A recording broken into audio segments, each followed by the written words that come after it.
The doctors told me I had 60 days left to live, so I boarded a plane with one purpose: to watch my daughter be happy from a distance, just once before I disappeared forever. I never imagined I'd find her fighting for her life, or that my final days would become a countdown to someone else's reckoning. My name is Elias. For 15 years, my world was a metal island in the frozen hell of the North Slope, Alaska. I worked the rigs, rotating shifts where the cold wasn't just a temperature. It was a living thing that chewed through layers of clothing and tried to steal your breath.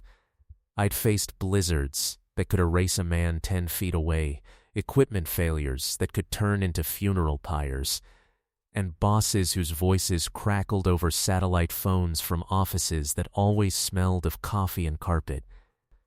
I learned not to fear any of it. But on that flight south, looking out at a sea of gray clouds, my hands would not stop trembling. And it had nothing to do with turbulence. In the inside pocket of my worn jacket was a single piece of paper, folded into a tight square. I'd read the words only once, but they were etched into my mind with the cold precision of a scalpel. The language was medical, detached, a collection of Latin terms and vague prognoses. To someone else, it might have offered a sliver of ambiguity, a maybe. But I'd worked alongside men who'd coughed themselves to death in bunk rooms.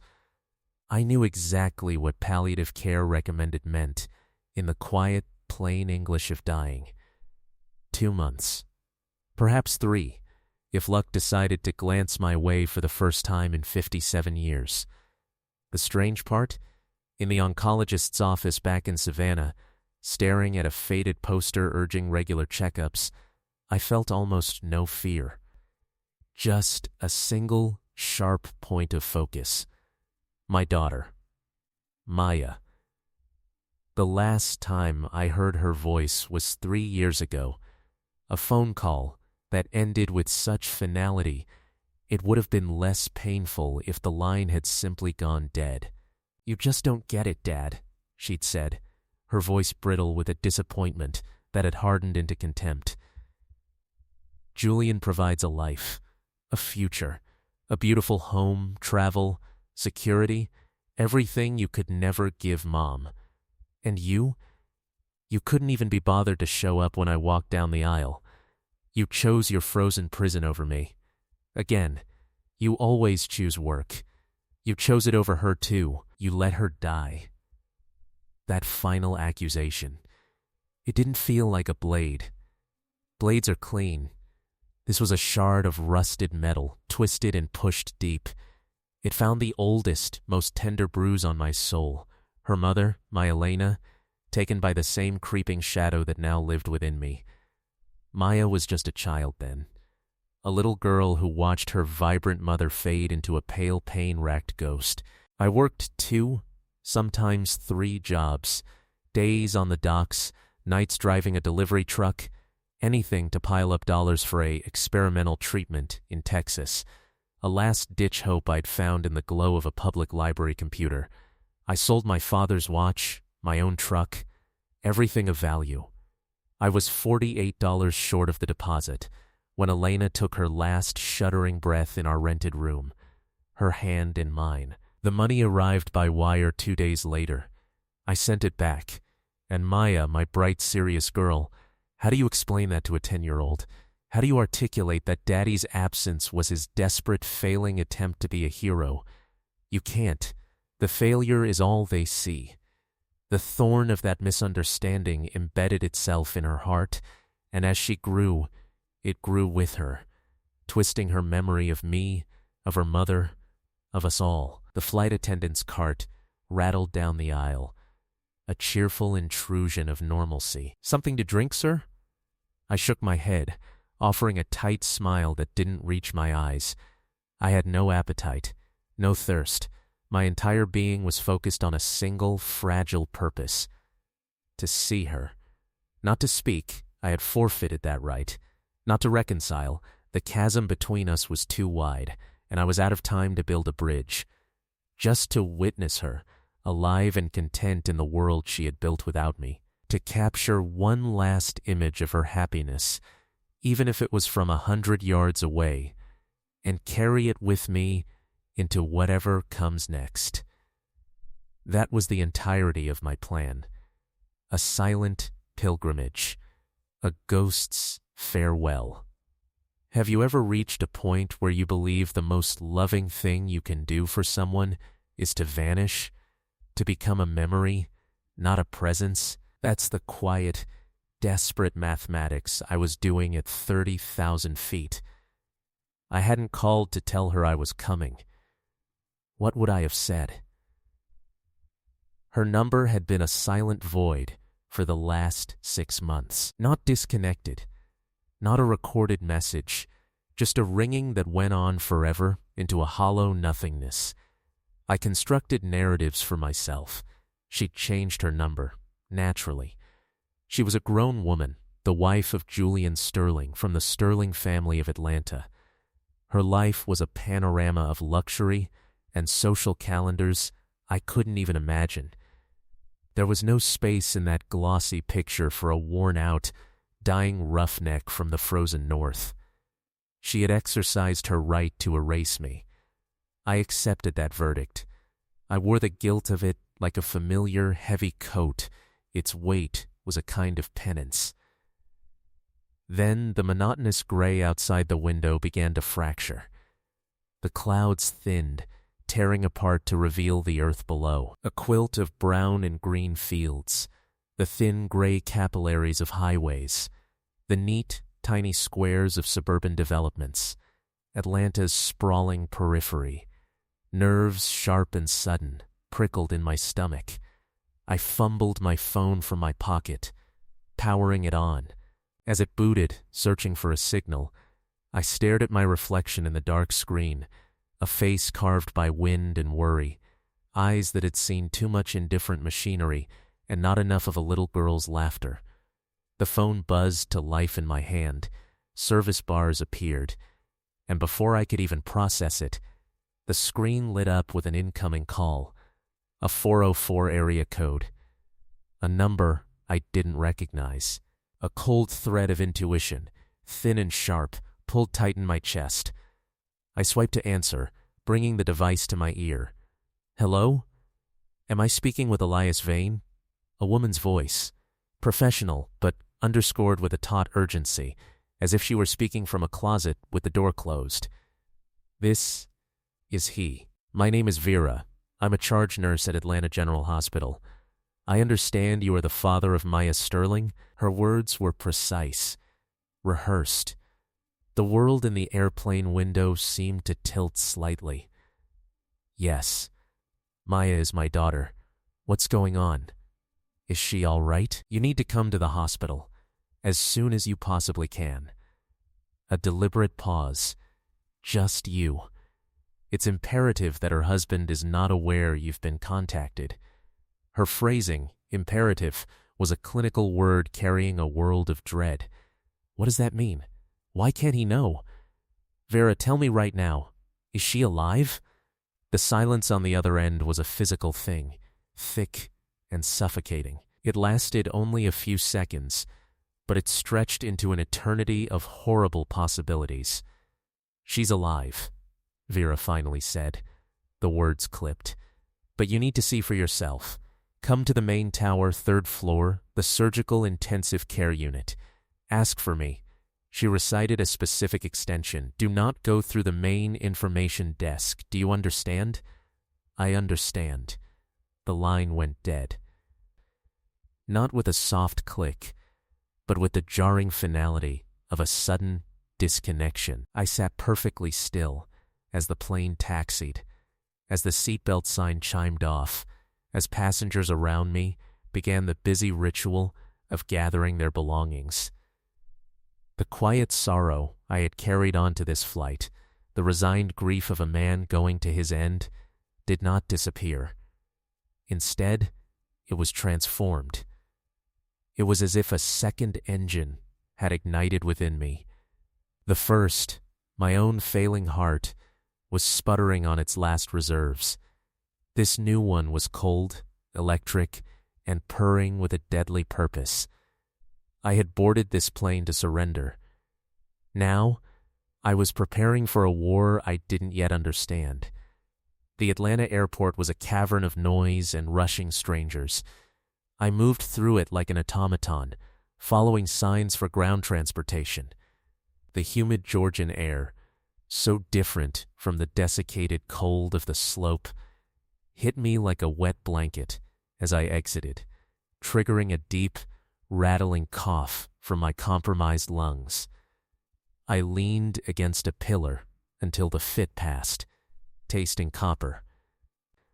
I took a cab from the chaotic queue. Atlanta General, main entrance, I told the driver, a young man with headphones half on. He nodded, merging into the relentless flow of traffic. The city that unfolded beyond the taxi window was a stranger to me. I was born not 50 miles from here, but the Atlanta of my youth, a slower, lower skyline place, was gone. In its place was a fortress of mirrored glass, twisting concrete overpasses that looked like modernist sculpture, and digital billboards flashing advertisements for products and people I didn't recognize. It was a city that had metabolized its past and sped on without a glance backward. It had long forgotten Elias Vane, just as my daughter had. My phone buzzed again. A text from my bank, notifying me of the cab fare deduction. I opened the banking app out of habit, looking at the balance. A little over $2,000. The entirety of my life savings, after sending what I could to Maya over the years, always returned. A bitter smile touched my lips. It didn't matter anymore. My plan had been to use it on a cheap motel, maybe a rental car to discreetly stake out her neighborhood, and a return ticket I likely wouldn't live to use. But now the calculus had changed. I reached into my jacket pocket and pulled out the diagnosis. I unfolded it carefully on my knee, smoothing the deep creases. In the fleeting glare of passing streetlights, I reread the bureaucratic verdict on my life, the impersonal typeface, the doctor's illegible signature. I studied it not with fear, but with a newfound cold assessment. This was not a death warrant. It was a resource, a timeline, a scope of work. With deliberate, almost ceremonial slowness, I began to tear the paper. Not a quick rip, but a methodical reduction. I tore it into long strips, then crosswise into small, unreadable squares. I let the confetti of my mortality fall into the dark footwell of the cab. 2 months. Maybe 3. It was enough. It would have to be enough for whatever awaited me. What would you do if you were given a receipt for your own remaining time? Would you see it as an ending? Or would you see it suddenly as the most powerful currency you've ever held?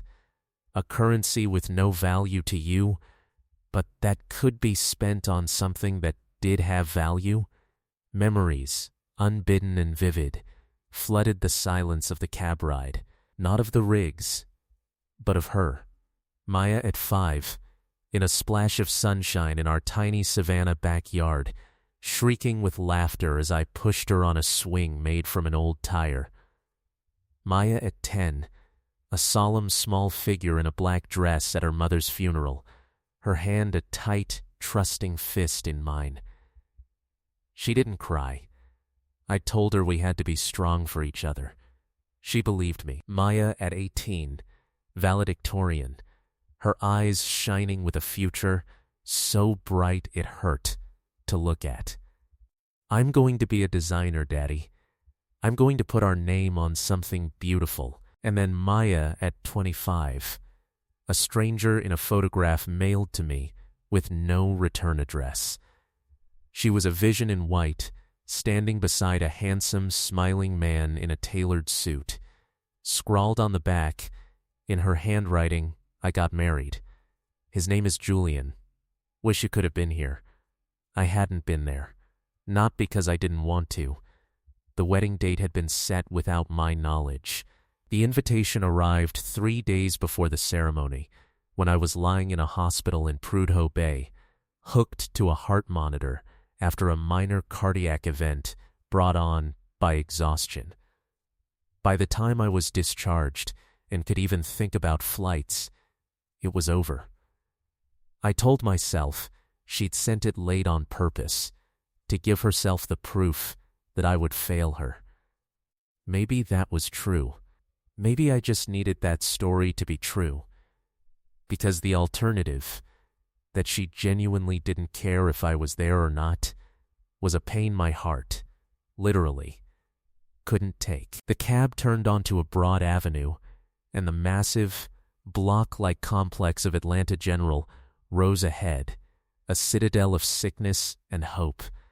I paid the driver, over-tipping with money that no longer mattered, and stepped out into the evening. The wind here had a bite, whipping between the buildings. I stood for a full minute on the sidewalk, letting it push against me, gathering the scattered pieces of myself. I was no longer a grieving father on a farewell tour. I was a man walking into an unknown battlefield. I squared my shoulders, a familiar unconscious gesture from facing down Arctic gales, and pushed through the revolving doors. The lobby was a study in contained chaos, a cathedral of anxiety. The air hummed with the low murmur of worried conversations, the beep of pagers, the squeak of gurney wheels. People sat on rigid vinyl chairs, staring at nothing or crying quietly into their hands. Others clustered at the information desk, voices strained. I moved past them all, a single purpose vector following the signs: surgical IQ, Tower 3, elevators. The third-floor corridor was a different world, quieter, cleaner, charged with a higher stakes tension. The air smelled sharply of antiseptic and distilled worry. At the end of a long hall stood a pair of heavy, sealed doors with a keypad and a sign: Surgical Intensive Care Unit authorized personnel only. My destination. My barrier. I stood there uncertain. Do I knock? Buzz? As I hesitated, the door emitted a soft hydraulic hiss and swung inward. A woman stood in the doorway. She was in her late 40s, I guessed, with dark hair pulled into a practical bun. Her blue scrubs were pristine, but the weariness on her face was profound, etched into the lines around her eyes and the set of her mouth. Yet, her gaze was intensely present, scanning me with a swift, assessing intelligence. "Elias Vane?" she asked, her voice low. "Yes. I'm Vera. Come with me. We need to speak before you go in." She led me not into the unit but to a small, bleak alcove off the main hallway, a designated family consultation space that was clearly designed for delivering bad news. It held 2 unforgiving plastic chairs and a potted fern that was surrendering to brown. She gestured for me to sit, then glanced up and down the hall before taking the other chair, leaning forward. "What I'm about to tell you does not exist in any official record," she began, her words measured and quiet. "Officially, your daughter was admitted 4 days ago, following a single-vehicle automobile accident. That is the story provided by her husband, Mr. Sterling, and that is what is documented in her chart. The injuries listed are consistent with a high-impact collision." She paused, letting the clinical description hang in the air. Then her eyes locked onto mine. "Unofficially, Mr. Vane, I have been a trauma nurse for 12 years. I have seen the aftermath of car crashes, falls, industrial accidents, and assaults. The human body tells a story. The pattern of injury on your daughter, it does not tell the story of a driver hitting a tree. It tells the story of someone being used as a punching bag. Repeatedly. Over time, a coldness, solid and heavy, settled in my gut. She presented with a complex fracture of the right humerus, 3 cracked ribs on her left side, a grade 3 concussion, and significant internal abdominal bruising suggesting blunt force trauma. There are also older, healing fractures, a wrist, another rib, visible on the scans that were not part of this accident. Vera's voice never rose, but each word was a hammer tap, driving the truth deeper. Her husband visited once, the evening she was admitted. He stayed for less than 10 minutes, spoke with the attending physician behind closed doors, and left. We have not heard from him since. No calls to check on her condition. Nothing. The thing that stirred inside me then was primal. It wasn't the hot, blind rage of a moment. It was something older, colder, and more patient. It was the same feeling that had risen in me 2 decades earlier on the Savannah docks, when a corrupt loading foreman tried to steal the wages of my entire crew, men with families, men living check to check. We didn't file a report. We waited for him in the parking lot after dusk. We had a different kind of conversation. That was the first time I truly understood the dark, practical geometry of justice when all other roads are blocked. "Why are you telling me this?" I asked, my own voice sounding strange and distant to my ears. Why take the risk? Vera didn't look away, because when the paramedics brought her in, she was semi-conscious, in shock, but she was speaking. One word, over and over, like a mantra, a prayer. She leaned closer, her whisper barely audible. She was saying, "Daddy," not Julian, not help. "Daddy." I pulled her records. I saw you listed as next of kin. I saw the different last names. I saw a phone number from Savannah. I connected the dots. 3 years. 1,095 days of silence. Of my calls going unanswered, my letters returned, my existence politely erased from her narrative. And in the absolute extremity of her terror and pain, with her conscious mind shattered, her soul had reached back through the darkness and the distance for the one name that deep in her bones still meant safety. Mine. The ache in my chest was no longer emotional. It was a physical constriction, as if my failing lungs had finally given up. I couldn't draw a full breath. This accident, I managed to grade out. It's happened before. Vera gave a single, grim nod. 3 times in the last 8 months that I know of. The first, a skiing fall that broke her arm. The second, a tumble down the stairs that fractured ribs. Each time, Mr. Sterling arrived, produced paperwork, had quiet conversations with hospital administrators. Each time, Miss Sterling was discharged early against nursing recommendation. The last time, I tried to speak with her alone. She was terrified. She begged me through tears not to say anything to anyone. She said it would make everything worse. She said they had people everywhere. Who are they? The Sterling family. The father, Silas, is a real estate developer. A very wealthy, very connected man. His brother, Julian's uncle, holds a senior position in the district attorney's office here. They have friends on the police force, in City Hall on the hospital board. Vera's expression was one of frustrated fury. Do you understand now? A police report here vanishes. A medical record gets clarified. An investigating officer gets reassigned. The system isn't just blind to people like them. It's a tool they know how to use.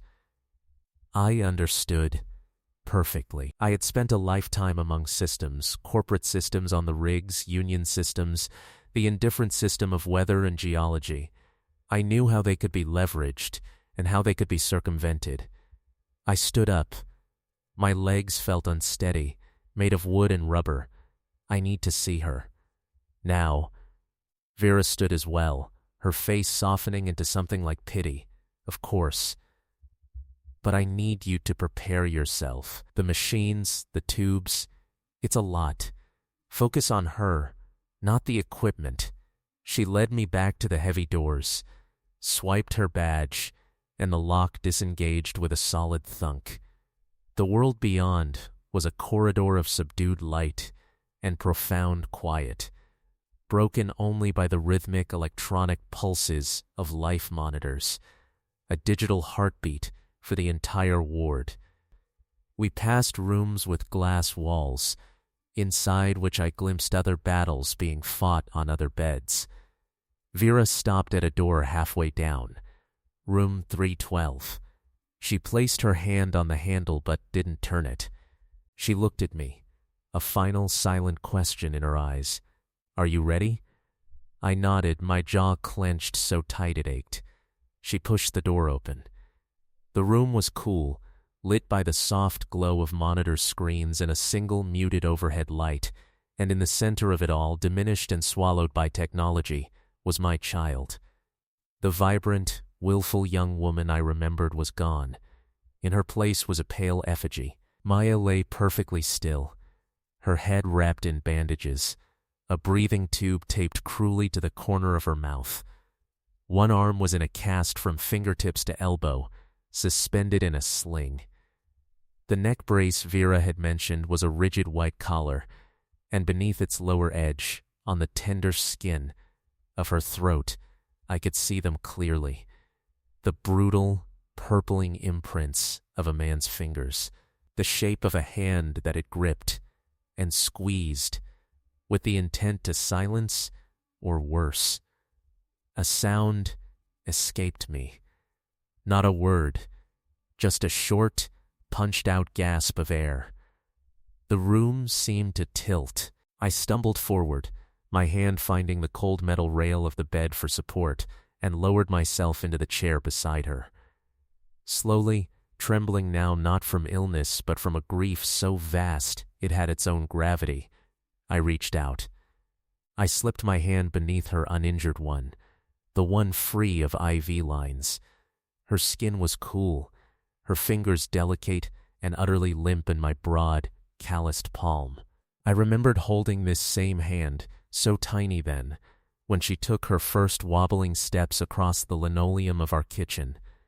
I remembered its sticky grip on my thumb in a crowded supermarket. Now it lay in mine, a fallen bird. I bowed my head, my forehead nearly touching the bed rail. The tears came then, hot and silent, tracking through the stubble on my cheeks. I cried for the little girl I'd failed to protect from life's cruelties. I cried for the young woman I'd failed to guide. I cried for the years we'd lost to pride and pain and misunderstanding. And I cried, with a ferocious, burning hatred, for the man who had reduced this brilliant, beautiful life to a collection of broken parts monitored by machines. I sat there for a long time, just holding her hand, listening to the ventilator breathe for her. My mind, usually so practical, so focused on solutions and torque specifications and shift rotations, began to work in a new way. It was assessing, planning. The past was a sealed room, yes, but the future was a battlefield, and I had just been handed a map of the enemy's fortifications. I had 2 months, maybe 3. That was my arsenal, my timeline, my blessing and my curse. I stood up, leaning over to press a kiss, softer than a breath, to her cool forehead. "I'm here, Maya," I whispered, my voice raw. "Daddy's here, and I am so sorry." I turned and walked out of the room. Vera was waiting a discreet distance down the hall. I approached her, my face now dry, my expression settled into something calm and hard, like riverstone. "Her personal effects," I said. "You said they were in storage." "Yes. The husband never collected them. I need her phone. Now." Vera hesitated, conflict in her eyes. She was risking her career with every step. Then she nodded once, sharply. "Wait here." She returned minutes later with a clear plastic inventory bag. Inside was a small leather purse, a pair of designer jeans, a silk blouse, and a smartphone. The phone's screen was a spiderweb of cracks, radiating from a central impact point. I took it from the bag. It felt light, insignificant. I pressed the power button. The screen lit up behind its fractured glaze. No lock code. The battery icon showed 18%. I ignored the notifications and went straight to the photo gallery. The story it told was a fairy tale. Photo after photo of a perfect life. Maya, radiant in a bikini on a tropical beach. Maya, laughing at a candlelit table, a glass of champagne raised. Maya, arm in arm with Julian on the deck of a sleek white yacht, both of them tanned and smiling into the sun. It was a curated museum of happiness, a beautiful, convincing lie. Then I found the video's folder. One file, timestamped just under a month ago, had a thumbnail that was dark, blurry. A cold certainty told me to open it. I tapped the screen. The video player filled the broken glass. The image was shaky, poorly lit, as if taken in a large, dim room. The audio was the first assault, a cacophony of drunken laughter, thumping bass from a stereo, and underneath it all, the unmistakable, ragged sound of a woman sobbing. The camera focused. A man's face filled the frame. He was classically handsome, with the easy, arrogant smile of someone who has never been denied a thing. Julian Sterling. His eyes were bright with malice and alcohol. Okay, quiet everyone. He slurred, grinning at someone off screen. Maya wants to make a statement. Don't you, sweetheart? Tell them what happened. The camera panned, jerkily. And there she was. My daughter was on her knees on what looked like a marble floor. Her face was a mask of streaked makeup and fresh blood from a split in her lower lip. Her eyes were wide, unblinking, dilated with pure animal terror. She wasn't looking at the camera. She was staring at a point just to the left of it, at the person holding the phone, her entire body trembling. Go on, Julian's voice coaxed, sweetly venomous. Tell your dear old dad. Tell him it was an accident. Tell him you're just clumsy. A beat of silence, broken only by the sobs she was trying to choke back. Then, in a voice that was flat, dead, and utterly hollow, a voice that had been beaten out of her, she spoke to the lens. I fell. I fell down the stairs. It was my fault, my own fault. Off camera, a chorus of laughter erupted, young, cruel, gleeful. Several female voices joining Julian's. The camera swung back to his triumphant face. He leaned in, his smile now a sneer. You hear that, old man? He spat, his eyes gleaming directly into the lens, as if he could see me through time and space. Your little girl is accident-prone.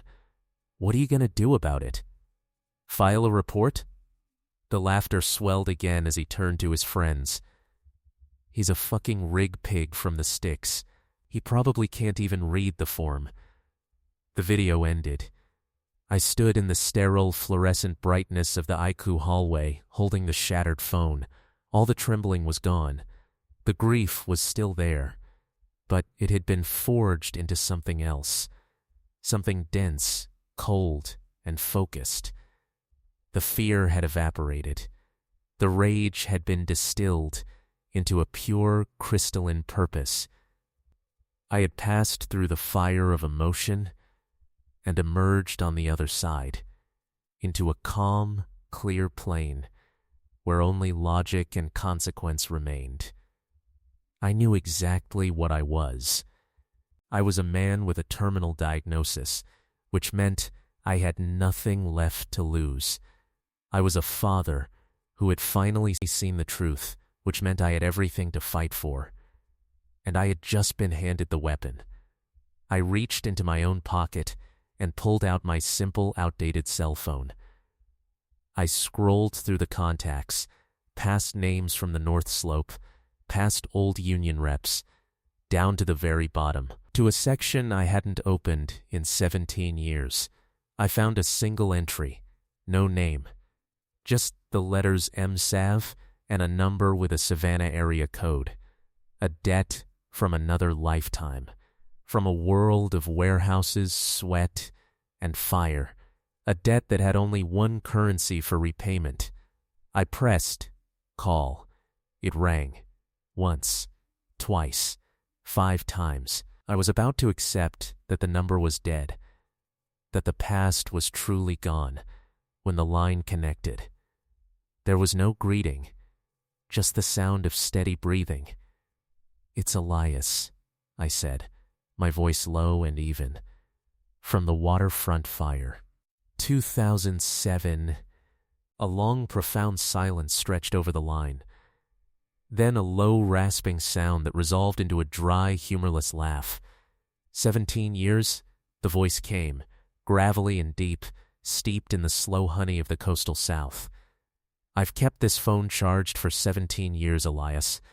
I always said you'd call one day, one call, for what you did, pulling me from that inferno. So talk to me, brother. What needs to be done? Who do we need to visit?" I didn't look at the IQ door. I didn't look at the broken phone in my hand.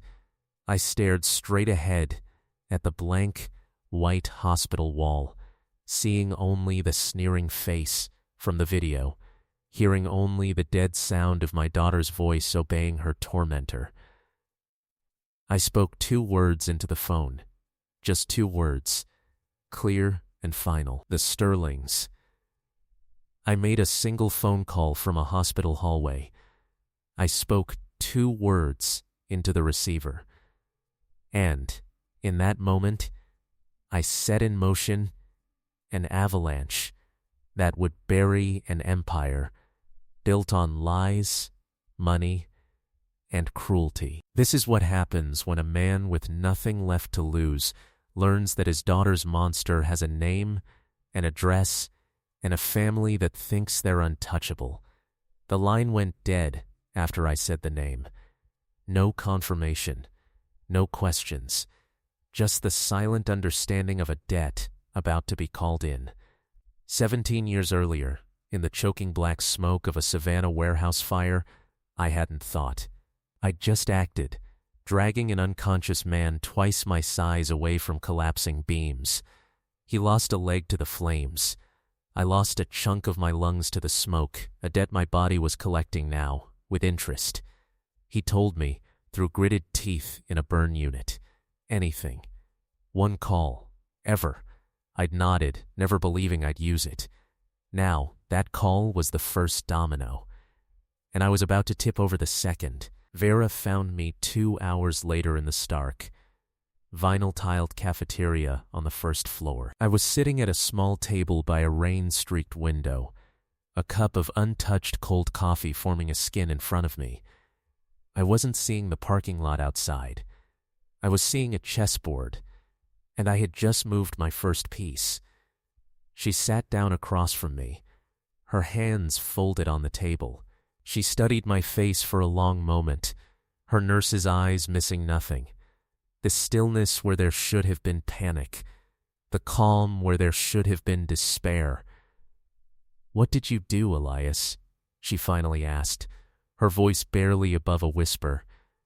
"I reached out to someone I helped a long time ago," I said, my voice flat. "You reached out. And what happens now?" I lifted my gaze to meet hers. I saw her flinch, just slightly. What she saw in my eyes wasn't anger or vengeance. It was something far more unnerving. The absolute placid clarity of a glacier, a force of nature, patient and inevitable. "Now," I said slowly, "there will be accountability. Not a brawl, not some back alley beating. A public, precise, and permanent accounting. The truth will come out, and people will answer for it. I don't understand. You could have gone to the police. And what? I interrupted, not unkindly. The report lands on the desk of a detective who plays golf with Julian's uncle at the Dawes office. It gets misfiled. A friendly prosecutor decides there's insufficient evidence. And a week from now, Julian Sterling signs my daughter out of this hospital, takes her home, and finishes what he started. No, Vera. Paperwork is for people who believe in the system. For people like the Sterlings, the system is a tool they own. You have to break the tool in front of everyone. How? By turning the one thing they can't control against them. Public attention. When their name is on every screen, when journalists are digging through their trash, when their respectable friends start sweating at the mere mention of them, that's when their money stops working. That's when their connections become liabilities. She looked at me as if seeing me for the first time. The exhausted, sick man in the worn jacket was just the shell. Inside was someone who understood power. Not how to wield it, but how to dismantle it. You're a dangerous man, she murmured. I'm a dying father, I corrected softly. The danger comes from the circumstances, not from me. Her eyes widened. Dying? I hadn't meant to say it, but there was no point in hiding it now. The evidence would manifest soon enough. Stage 4. Lungs. The doctors gave me the timeline back in Savannah. I came here to say goodbye, not to start a war. The war came to me. A shadow passed over her face, a memory of her own. My father, cancer too, a welder. Never had time for anything either. A strange, fragile understanding passed between us in that sterile cafeteria, two strangers bound by the bedside vigil of a dying parent. She took me back upstairs, bending the rules to let me sit with Maya again. The room was unchanged. The beeps, the hisses, the pale figure on the bed. I took her hand, and this time I spoke aloud. Maya, it's Dad. I came too late. I know. I've always been late. Late to your games, late to your graduation, late to your wedding, late to see the monster in your fairy tale. But I'm here now, and I promise you this. He will never touch you again. Not him. Not his father. Not any of them. They think their money is a shield. But there are people in this world who don't give a damn about their money. And there is a truth that shines brighter than any of their lies. I fell silent, just holding her hand as dusk painted the Atlanta skyline in hues of orange and purple through the window. Somewhere in that glittering maze, Julian Sterling was toasting his own brilliance, utterly unaware that the ground beneath his feet had already begun to crack. My phone, set to vibrate, buzzed on the bedside table. An unknown number, then another, and another. I let them ring. I watched the screen light up again and again in the darkening room, a small, grim smile touching my lips. It had begun. Have you ever watched a storm build on the horizon? First, the air goes still and heavy. Then, a single, distant rumble. That's where we were. The air was charged. The first thunderclap was about to sound. The calls were journalists, investigative reporters, bloggers, the editors of scrappy digital outlets hungry for a story that could punch above its weight. They'd all received the same thing, an anonymous, encrypted data packet. Inside were spreadsheets, scanned letters, bank routing numbers, and copied emails detailing a decade of the Sterling family's business. Not the glossy mall developments, but the greased palms, the inflated invoices for city infrastructure projects, the shell companies, the tax slates of hand. It was a guided tour of a fortress, with every weak point circled in red, and my name and this hospital phone number were attached as a contact. I returned the calls, one by one. My testimony was dry, factual, unemotional. I was a rig foreman giving a safety debrief. Date of first hospitalization. Nature of injuries. Witnessed behavior. Nurses' concerns. Husband's actions. I presented the facts like bricks, letting the journalists build their own wall of outrage. Then I offered the mortar. On my daughter's personal phone, I told each one, there is a video file. Time-stamped. It shows Julian Sterling coercing her, while visibly injured, to claim her wounds were self-inflicted. It includes audio of him mocking her and taunting a family member. I can send it to you. The pauses on the other ends of those lines were pregnant, electric. That video was the spark that could ignite the dry tinder of financial documents. I recited an email address, a burner account I'd created an hour earlier, and within minutes, the video was winging its way into the inboxes of a dozen different newsrooms. The machinery of scandal, once a rusty, slow-turning thing of backroom deals, had been replaced by the digital, instant, and viral. I had just poured jet fuel on it. Let's shift the scene. 30 miles away, in the exclusive Buckhead neighborhood, the storm was still a silent pressure change, unnoticed. The Sterling mansion was a monument of glass and light, music thumping so heavily the water in the infinity pool trembled in time. Julian Sterling, 32, heir apparent, lay sprawled on a cushioned lounger, a crystal flute of vintage champagne dangling from his fingers. Two women in minimal bikinis splashed in the pool, their laughter high and bright. He watched them with a lazy, proprietary satisfaction. Life was a perfect equation, and he was the answer. So what if Maya was in the hospital again? The car accident story had worked before. His father Silas had already made the calls. The hospital director was a friend of a friend who owed a favor. The paperwork would be smooth. It was a minor annoyance in an otherwise flawless ecosystem. His phone buzzed on the teak side table. The screen flashed Dad. Julian sighed, took a slow sip, and hit decline. He'd call him back tomorrow. Probably wanted to nag about the investor meeting. Nothing was allowed to interrupt the perfection of this moment. The phone buzzed again, and again. Dad. Dad. Dad. Irritation cut through the champagne haze. On the 6th consecutive call, he snatched it up. Dad. What? I'm in the middle of something. The voice on the other end was wrong. It wasn't the usual confident baritone, the voice that commanded boardrooms. It was thin, strained, laced with something Julian had never heard there before. Fear. Julian, where are you? At the house. Why? What's going on? They were just here. The Financial Crimes Unit. They're asking about the harbor dredging contracts, the municipal parking garages, 2014. Everything. Julian sat up slowly, the pleasant fog evaporating. Dad. Not on the phone. It doesn't matter, Julian.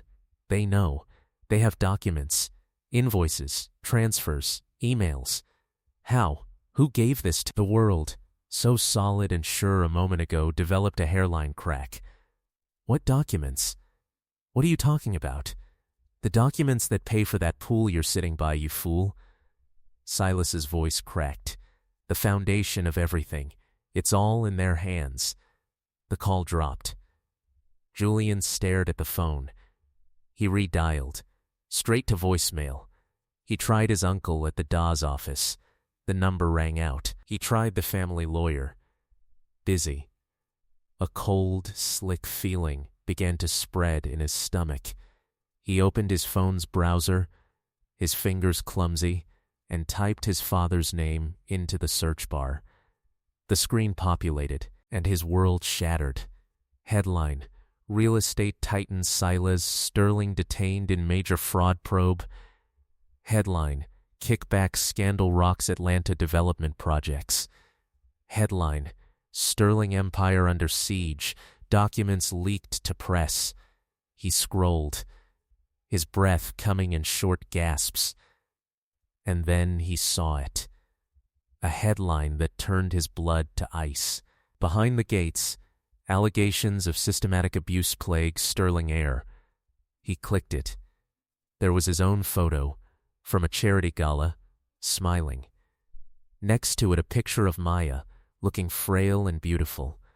And below, the text. Words like repeated hospitalizations, pattern of injuries, domestic violence, cover up. And embedded in the article, a video player. He knew before he pressed play. The memory of that night, hazy with cognac and cruelty, rushed back. He hit the triangle icon. There he was, his own face, grinning, drunk, monstrous. The camera panned. There was Maya, broken and terrified, parroting his words. His own laughter, and the laughter of his friends, filled the speakers of his phone. The view counter below the video ticked upward, 85,000, 86,000. He threw the phone. It skittered across the imported stone patio and into the grass. He put his head in his hands. The music from the house suddenly felt obscene. The laughter from the pool was alien, mocking. The mechanisms he'd relied on his entire life, money, name, influence, were not just failing. They were being used as evidence against him. The party died around him. Whispers started. Phones came out. Guests made hurried, apologetic exits, avoiding his eyes. Within 30 minutes, he was alone by the dark, shimmering pool, the only sound the filter's gentle hum. The phone in the grass rang. An unknown number. He stumbled over to it, answering with a numb, "Hello? Julian Sterling?" A formal, detached voice. "Yes. This is Assistant District Attorney Martinez. Special Crimes Unit. You are required to present yourself for questioning tomorrow at 10 a.m. An address was dictated. The line went dead. Panic, pure and undiluted, took over. He needed to see Maya. He needed to control the narrative. He sped through the night in his Porsche, a blur of red light violations, arriving at the private clinic they always used. Maya Sterling, he demanded at the front desk. The admitting nurse looked at him with a flat, cold recognition. "She's not here. Where is she?" "As I understand it, she's in the ICU at Atlanta General." ICU. The word was a physical blow. He'd known it was bad, but that word made it real, official, serious. He raced across town, parking illegally at the main entrance of Atlanta General, and burst into the lobby. "Maya Sterling. ICU, where is it?" He shouted at a passing orderly. He took the elevators up, his mind a riot of excuses and pleas. The doors opened on the 3rd floor, and he strode toward the ICU doors. 2 uniformed security guards materialized, blocking his path. "I need to see my wife." "Now, identification, sir."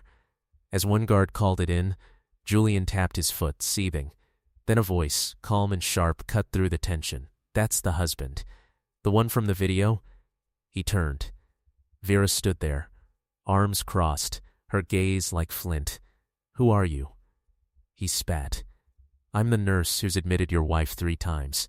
I'm the one who called her father when I realized no one else was going to help her." The word struck him like a slap. Father. That relic. That nobody. Where is he? Julian demanded, trying to push past the guards. They seized him, pinning him against the wall with a practiced efficiency. He struggled, fueled by entitled fury.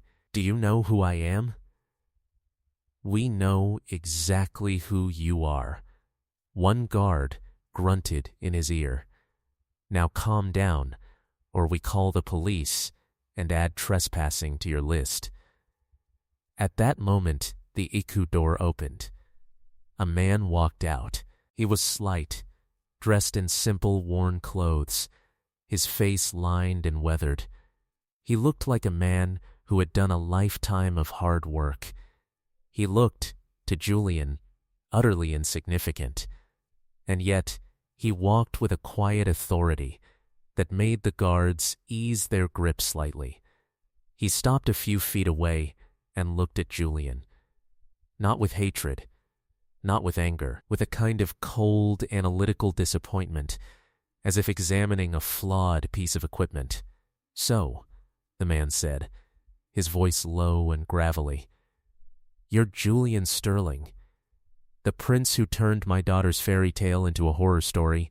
"Listen," Julian began, the old script of charm and deflection rising automatically. "Whatever she's told you, it's a misunderstanding.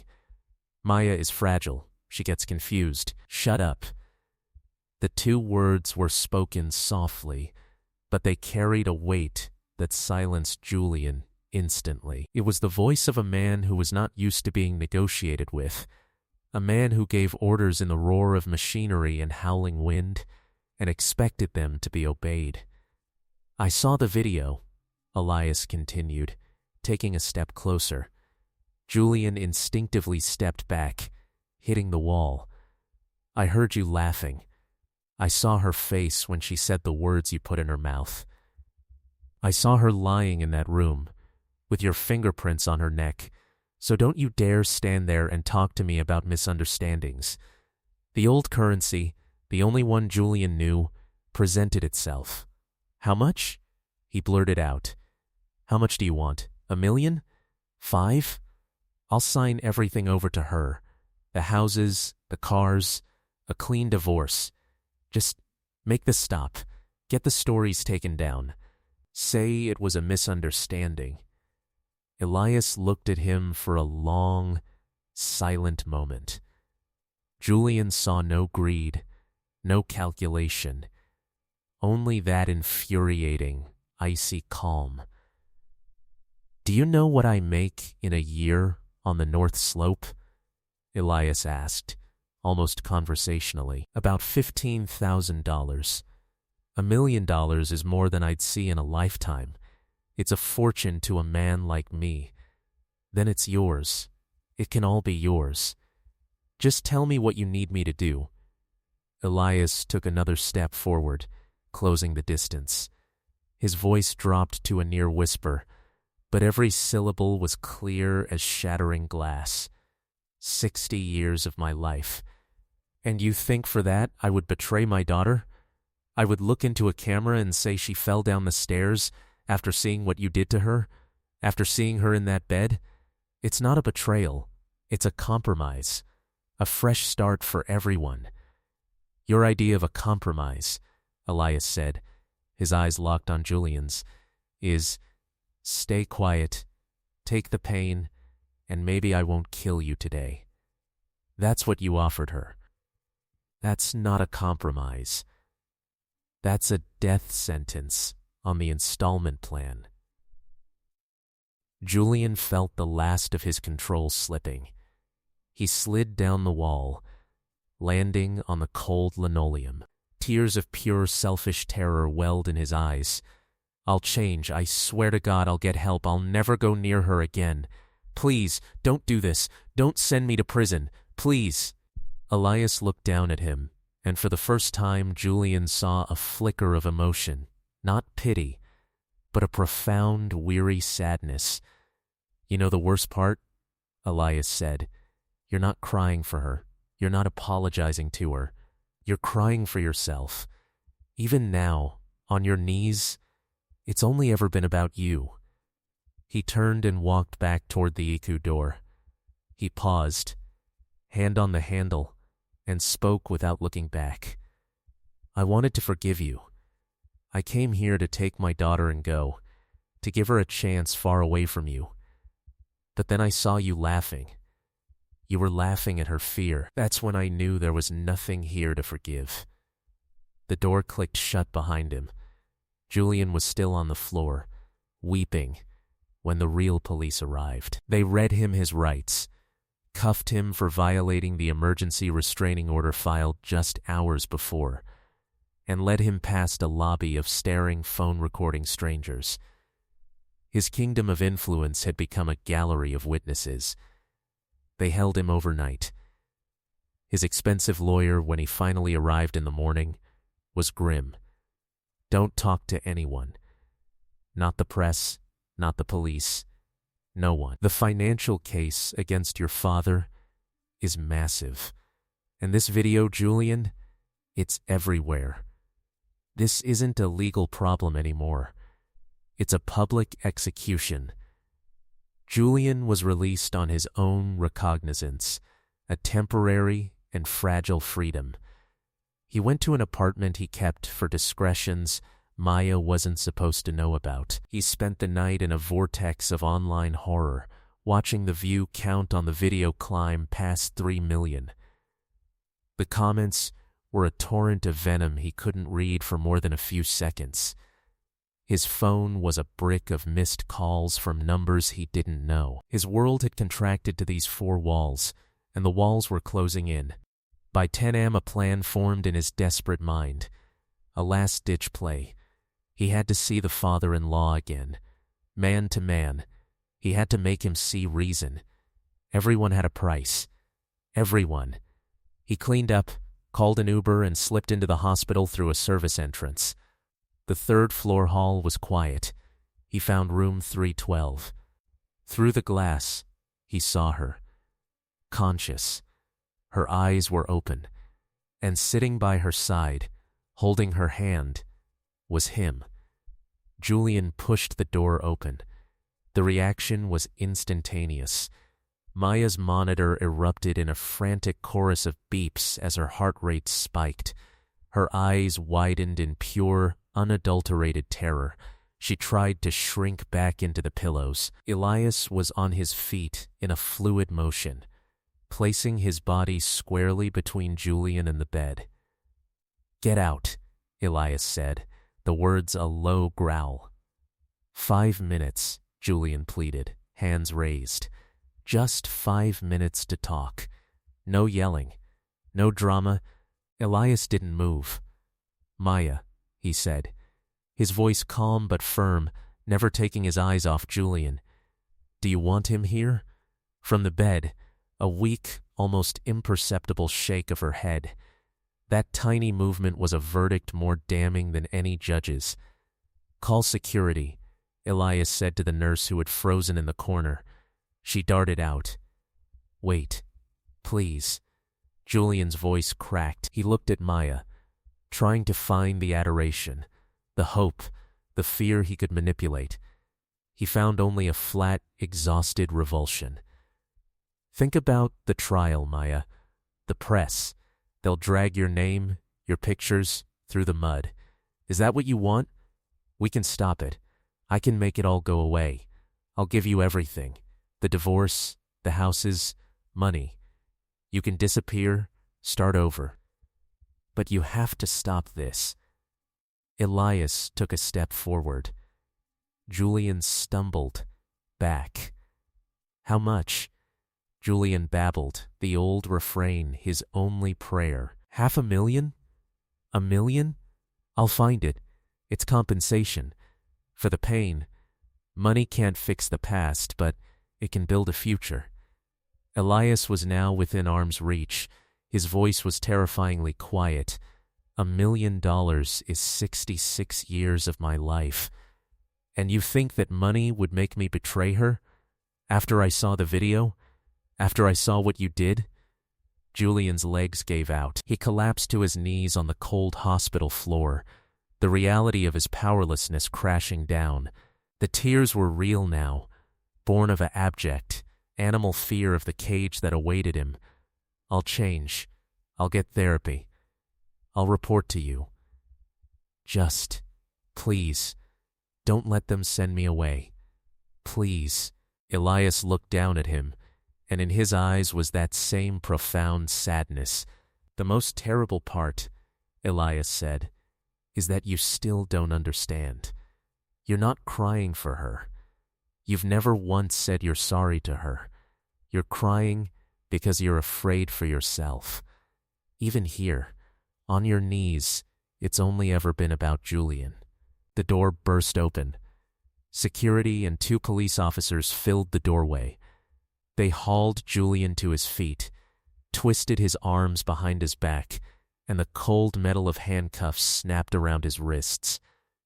Julian Sterling, you are under arrest for violating a court protection order and witness intimidation. You have the right to remain silent. As they marched him out, he twisted his head, shouting back into the room, "Maya! Maya, forgive me, please!"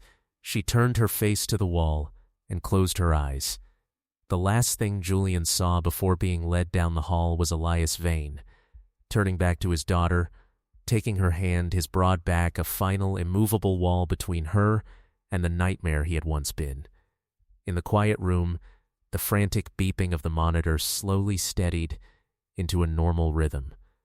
Maya's breathing deepened. Her father's hand was warm around hers. "Daddy?" Her voice was a fragile thread of sound. "I'm here, sweetheart. I'm right here. Will he really go to prison?" "For a while," Elias said, stroking her hair. "But even if he doesn't, his life as he knew it is over. His name is poison. His money is a target. His friends are ghosts. Sometimes that's a sentence worse than any prison." Maya was silent, absorbing this. Then she turned her head, her eyes clear for the first time, finding his. "Daddy? What you said before, to him, about being sick, about the cancer, was it true?" Elias didn't hesitate. He wouldn't lie to her. Not now. "Yes, Maya. It's true. I was diagnosed a few weeks ago. It's pretty advanced." Tears welled in her eyes and spilled over, tracing clean paths through the lingering bruises. "Why didn't you tell me? Why didn't you call?" He gave her a sad, gentle smile. "And if I had called, my love, would you have answered?" The truth of it hung between them. The 3 years of silence, the returned letters, the blocked number. Her tears came harder, a sob shaking her injured body. "I'm sorry. Daddy, I am so sorry. I was a fool. I thought the money, the things, I thought that was happiness. It was all just gilded pain." He leaned down, carefully, and wrapped his arms around her, mindful of the tubes and wires. He held her as she cried, his own tears soaking into the rough cotton of her hospital gown. "I love you, Maya. I have always loved you. Even when you couldn't hear me, I will love you until my very last breath. And that's a promise." Outside the window, the sun broke through the Atlanta clouds, casting a long, warm beam of light across the floor of the hospital room, touching the edge of her bed. It was the dawn of a new day, a day when the avalanche had done its work, burying the old world. And in the quiet, devastated landscape it left behind, something fragile and precious had finally found the light. The final countdown of my life began in a hospital hallway, not with a whisper, but with the echo of a name spoken into a phone. They gave me 60 days. I stole 14 months, and in that stolen golden time, I learned that endings aren't about what's taken from you, but about what you choose to build with the pieces that remain. The machinery of justice, once I had poured sand into its gears and set it ablaze with public scrutiny, ground on with a momentum of its own. Maya's recovery became the quiet, private counterpoint to the very public unraveling of the Sterling name. We existed in a strange bubble. The soft beeps of our hospital monitors were our metronome, while the digital world outside thrummed with the noise of collapsing empires. Her transition from intensive care was a journey measured in fragile victories. The removal of the ventilator tube, which left her throat raw but her voice her own again, however weak. The first time she could swallow a spoonful of broth without wincing. The monumental, sweat-soaked effort of shifting from the bed to a chair, her body a constellation of aches and healing bone. I was there for each one, a silent witness. I had missed so many of her milestones. I would be present for these, the milestones of her resurrection. I'd found a room for rent in a tired boarding house near the hospital, its walls thin enough to hear the neighbor's television, its air smelling of old cabbage and defeat. It was a place for ghosts and transients, and for a while, I was both. The money from Marcus sat in an account like a sleeping beast. I withdrew only the barest minimum, enough for my dismal rent, for bus passes, for the bland sandwiches I ate, so I could afford the fresh berries and novels I brought to Maya's room. The rest was not mine.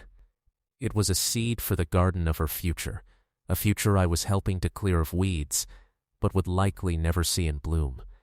The news was a relentless tide we chose to mostly ignore, but its echoes reached us. Silas Sterling, the patriarch, the architect of the empire, was formally charged. The headlines were satisfyingly brutal. Sterling patriarch indicted in $50 M fraud scheme. The documents Marcus had meticulously gathered over 17 years weren't just allegations. They were a forensic blueprint of corruption. They detailed kickbacks on city contracts, shell companies that existed only on paper, bribes disguised as campaign donations. His lawyers, voices once dripping with entitled confidence on the evening news, now sounded defensive, talking about context and standard industry practice. The public, smelling blood in the water, wasn't buying it. Julian's downfall was of a different, more visceral nature. The legal process was shorter, streamlined by the horrifyingly perfect evidence. The video from Maya's phone was entered into the record. I heard from the prosecutor that when it played in the subdued light of the judge's chambers, the only sound afterward was the faint hum of the air conditioner. There was no defense against it. His high-priced legal team negotiated a plea deal, aggravated assault, witness intimidation, sparing Maya the trauma of a trial. He was sentenced to 4 years. The judge, a stern woman with silver hair, said the sentence was for the crimes, but the true consequence, the life sentence, had already been delivered by his own hand, recorded for the world to see. Maya's role was quiet, but it was her final act of reclamation. She gave a videotaped deposition in a calm, sunlit room at the hospital. A victim's advocate sat with her, and a therapist was on call just outside. She spoke for 2 hours. She didn't dramatize. She didn't weep uncontrollably, though tears did fall. She simply narrated the timeline of her terror, from the first accidental shove into a doorframe to the final, bone-breaking fury. She described the isolation, the way her world had shrunk to the dimensions of their penthouse, the constant low-grade fear that hummed in her veins like electricity. When it was over, she was pale and drained, but she looked lighter, as if she had physically handed over a heavy, ugly package she'd been forced to carry alone for years. What is the weight of a secret you're forced to keep? It's the weight of every sideways glance you explain away, every flinch you dismiss as clumsiness, every lie you tell to protect the person who is hurting you. When she finally put that weight down on the official record, she could stand up straight for the first time in years.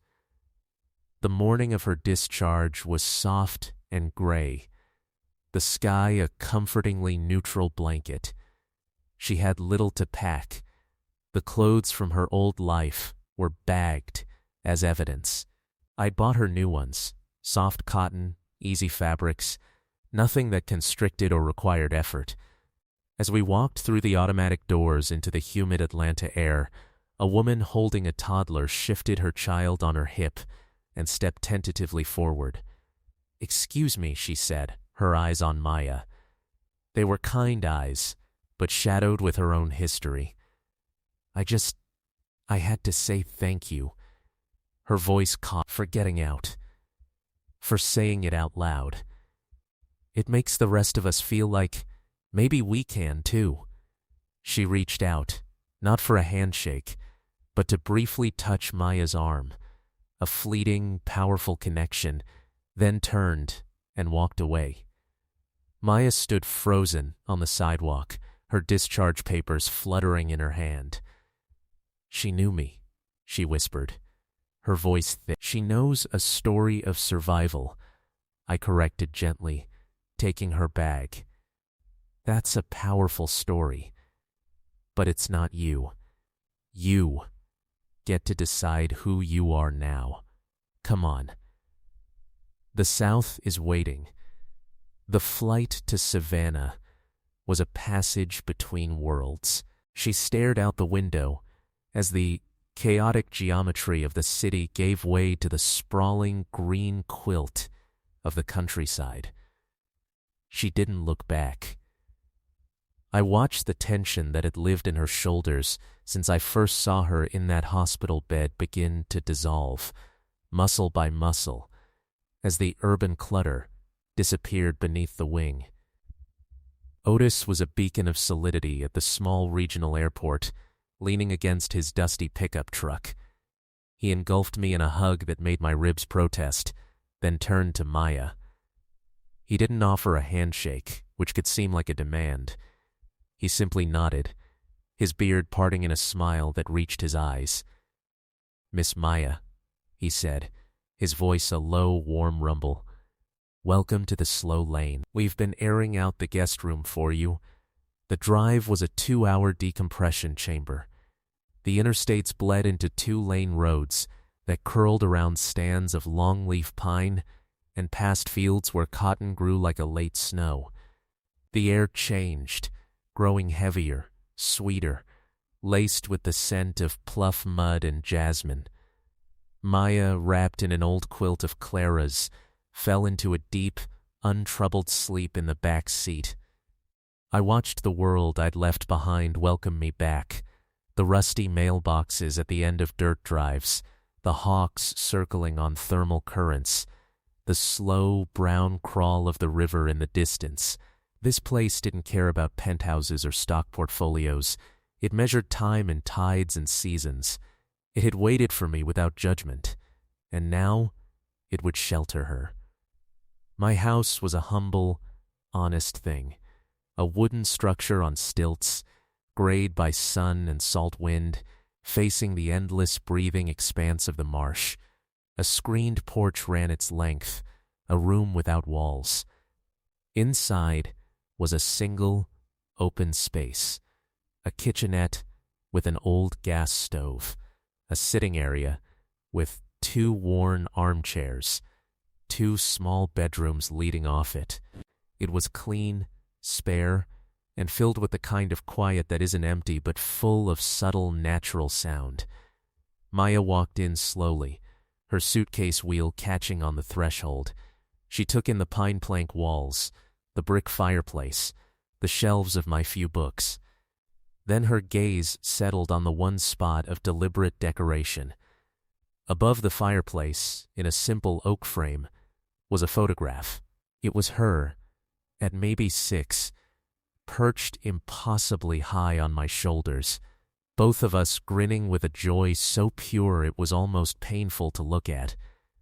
And beside us, one hand on my arm, the other pointing at something beyond the frame, was Elena, young, vibrant, her face alight with laughter, her dark hair blowing in a summer breeze.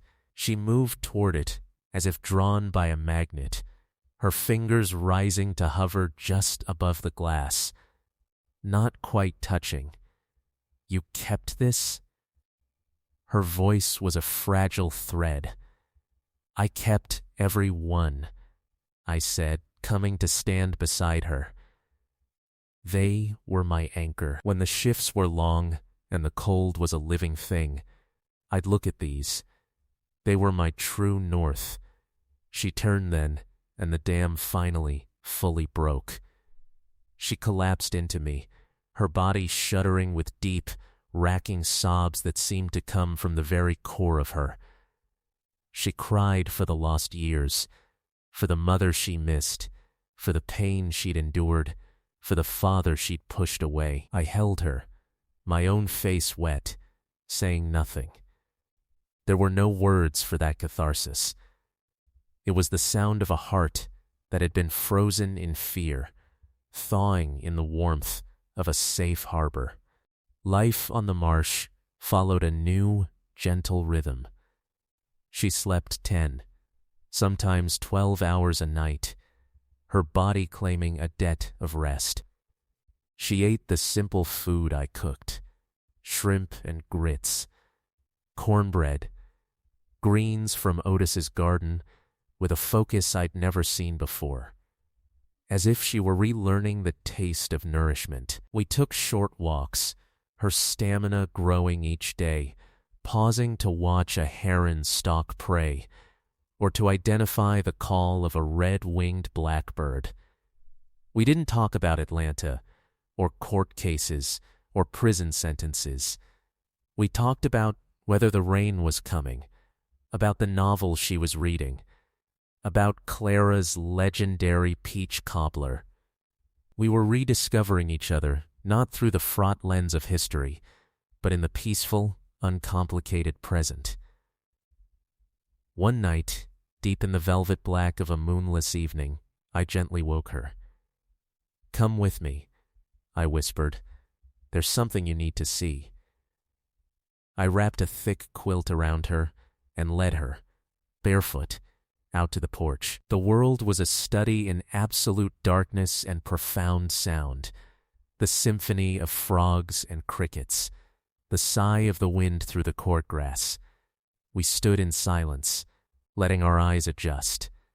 Then it began, not all at once, but one by one, a single pulsating green-gold spark in the reeds, then another, then 10, 100, 1,000.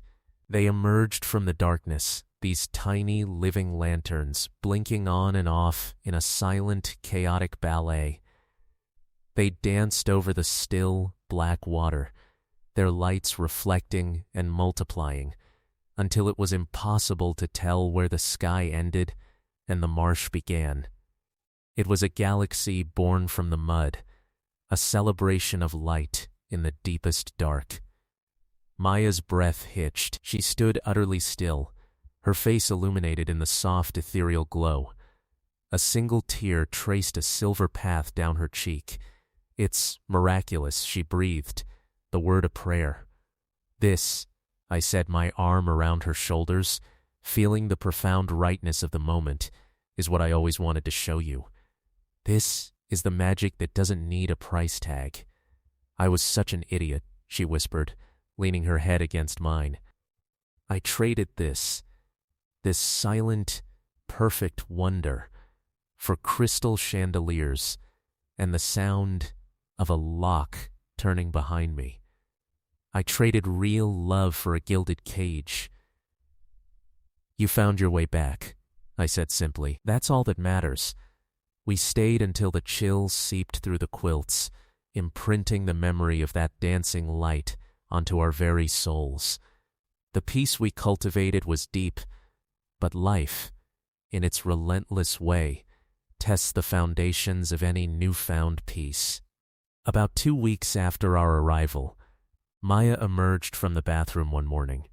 She was pale, her knuckles white where she gripped the doorframe. In her other hand, she held a small plastic stick, She walked to the porch where I sat with my coffee. Without a word, she held it out. 2 bold blue lines. The air in my lungs turned to stone. The world telescoped down to that little window of plastic. His child, the biological anchor to the man whose shadow we were trying to outrun. The ultimate, permanent connection to a chapter of her life she was desperate to burn. I set my mug down with deliberate care. I gestured to the empty chair beside me. She sat, her body rigid, her eyes fixed on the distant tree line. "It's his," she stated, a flat declaration of a complicated fact. I know. The silence that followed was vast, filled only by the marshes' morning chatter. The weight of the possible futures hung between us, a terrifying pendulum. "What do you want to do?" I finally asked, keeping my voice level, a calm port in the storm of her panic. "I don't know, Dad. I don't know." She wrapped her arms around herself. I look at this, and I see him. I feel his hands. I hear his laugh from that video. But then, I also feel it. This possibility, this thing that is a part of me too, a part that's innocent, that hasn't been hurt. "You have time," I said, reaching over to cover her cold hand with mine. "There is no decision you have to make this second. And listen to me. Whatever path you choose, I am with you. Every step. No questions. No judgment. Just support." She turned to me then, her eyes searching mine for an answer I couldn't give. "What would you do if you were in my place?" I let out a long breath, the weight of the question a tangible thing. "Maya, I can't walk that path for you. It's your body, your heart, your future. Any choice you make will be the right one, because it will be born from you. My only job is to make sure you never have to walk it alone." She was quiet for a long time, watching a pair of egrets wade in the shallows. Then she voiced the unspoken question that had hovered between us since the hospital in Atlanta. "For how long, Dad?" she asked, her voice small. "How long can you walk with me?" I looked at her, really looked at her, at the woman she was becoming out of the ashes of the girl she'd been. I smiled, a genuine, easy expression that felt more at home on my face these days. "Doctors have textbooks and statistics," I said. "They don't have this." I gestured to the marsh, the rustling grasses, the sturdy little house. "They don't know that I wake up now with a purpose that makes the pain a background noise. They don't know that watching you learn to breathe again gives me more strength than any medicine. They said 2 months. Maybe I'll get 6. Maybe I'll get 12. No one has that map. But I promise you this, every single day I have left on this earth, I will spend it right here. With you." That was the permission she needed to break. She didn't sob this time, but wept quietly, great, cleansing tears that washed away the last of her paralysis. She cried until she was spent, then slept, right there in the porch chair, her head leaning against my shoulder as I watched the tide begin its slow, inevitable crawl back in. The decision announced itself not with drama, but with a quiet certainty one morning a week later. She came out as the sun was staining the eastern sky peach and gold. "Dad," she said, her voice clear, firm, "I'm going to have this baby." I looked up from whittling a piece of driftwood for no reason at all. There was a new light in her eyes, a fierce, protective, determined glow. "Okay," I said, my heart swelling with a pride so fierce it hurt.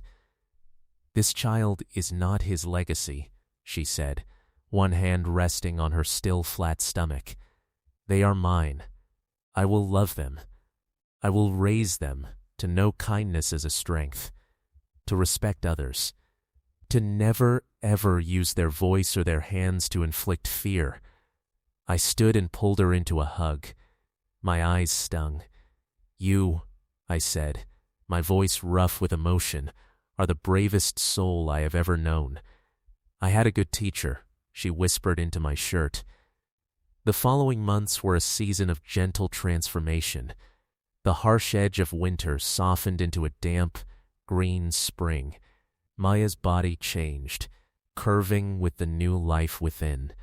My own body continued its slow betrayal, the cough becoming a more constant companion, a dull ache taking up permanent residence in my bones. I started using the cane Otis carved for me from a piece of oak. But the physical decline was a distant reality, a dull news report from a far-off country. The foreground of my life was here. Now the scent of paint in the small second bedroom we turned into a nursery, a soft, buttery yellow.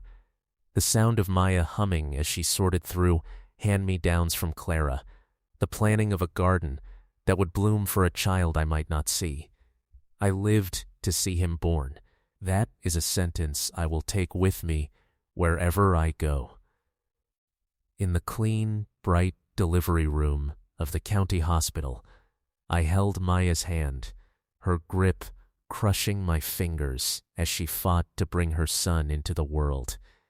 Her face was a masterpiece of effort and power, and in that moment, she was the strongest thing I had ever witnessed.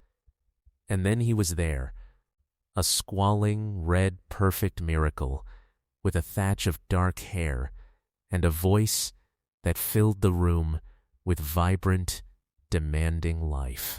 The nurse, a kind woman who knew our story in broad strokes, cleaned him swiftly and then, without a word, placed him in my arms first. It was a profound, sacred trust. He was so impossibly small, so warm and vital. I looked down at his scrunched, furious face, at the tiny starfish hand that flailed and then settled against my chest, and a love of seismic, devastating power erupted within me. It was a love that instantly rewrote my own history, redeeming every hard day, every moment of loneliness. This was the point. This was the answer to every why. This was the future, wrapped in a striped receiving blanket. They named him Elias. The elder Elias, me, was gifted not 2 months but 14.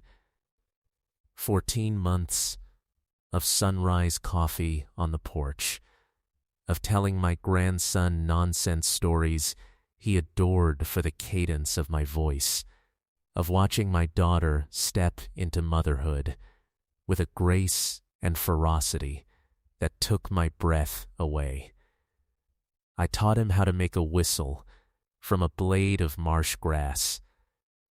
I rocked him to sleep with the same off-key lullabies that had soothed his mother. I was there for his first gummy, heart-stopping smile.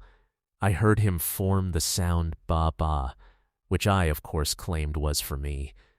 The cancer was a slow incoming tide, and I was the shoreline it gradually, patiently reclaimed. But there was no fear in that erosion. There was, instead, a profound sense of completion. I had done what I needed to do. I had mended what was within my power to mend. I had loved with everything I had left, and that love had been returned to me, multiplied. It was enough. It was more than enough. One cool evening, a soft misting rain fell, blurring the line between the marsh and the sky. Silent heat lightning pulsed on the horizon, a distant, silent heartbeat. I was in my bed, the windows open. From the next room, I could hear Maya's soft, steady voice, as she read a bedtime story to little Elias, her words a gentle murmur beneath the rain's patter. I felt a deep, enveloping tiredness, a gentle pulling sensation, as if the tide I had been watching was finally reaching me. It wasn't violent. It was peaceful. It was a coming home. I closed my eyes, a quiet smile on my lips, and let the current take me. Maya found me in the morning. She didn't cry out. She simply sat on the edge of the bed, gathered my hand in both of hers, and held it for a long, long time. She whispered secrets, thank yous, promises. Then she called Otis. They buried me on the rise in the town cemetery, the one that looks out over the endless marsh. The stone is plain, honest. It says, Elias Vane. Father, grandfather, he did the right thing. For a life like mine, that is the only epitaph that matters. Life, in its stubborn, beautiful way, persisted. Maya stayed in the house on the marsh. She slowly returned to her first love, design, working remotely on a laptop, creating beauty from the quiet of the porch, with her son playing at her feet. She raised my namesake with all the tenderness and unwavering strength she had vowed. Little Elias grew tall and sturdy, with his mother's thoughtful eyes and a quiet, observant nature. He knows the story of his grandfather, not the grim specifics, but the essence.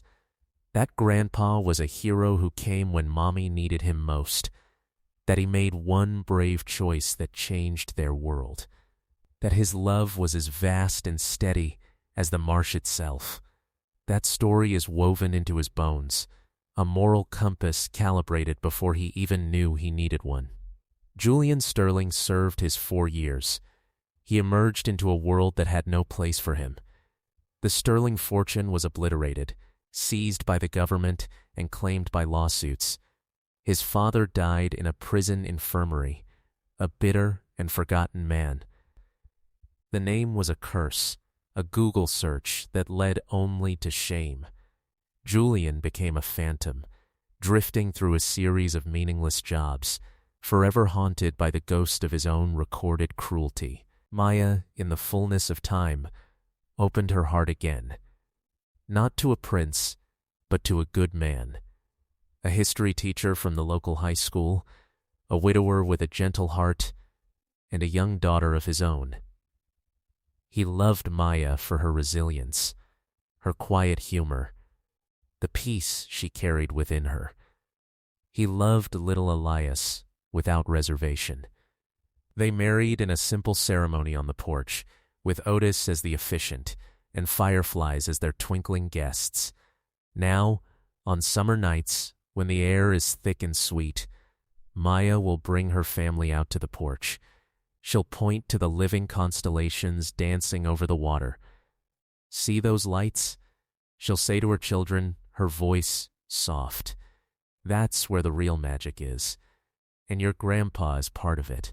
He taught me that love is the strongest force in the world, stronger than fear, stronger than money, stronger than lies. He taught me that even in the deepest dark, if you have the courage to do the next right thing, you'll always find your way to the light. My story ends here, but hers and theirs is a story that continues. It's a story that started with a dying man's love and a single fateful phone call, and found its happy ending not in a courtroom's victory, but here, in the steadfast, beautiful wildness of a salt marsh at dusk, with fireflies writing their hopeful, silent poetry on the night, and a new generation learning the only lesson that truly, lastingly matters. And that, my friends, is the story from the files of Sephora. A story of how the deepest darkness can be met with a single, defiant light. If this story of love, sacrifice, and justice resonated with you, if it made you feel something, then do me a favor. Hit that like button.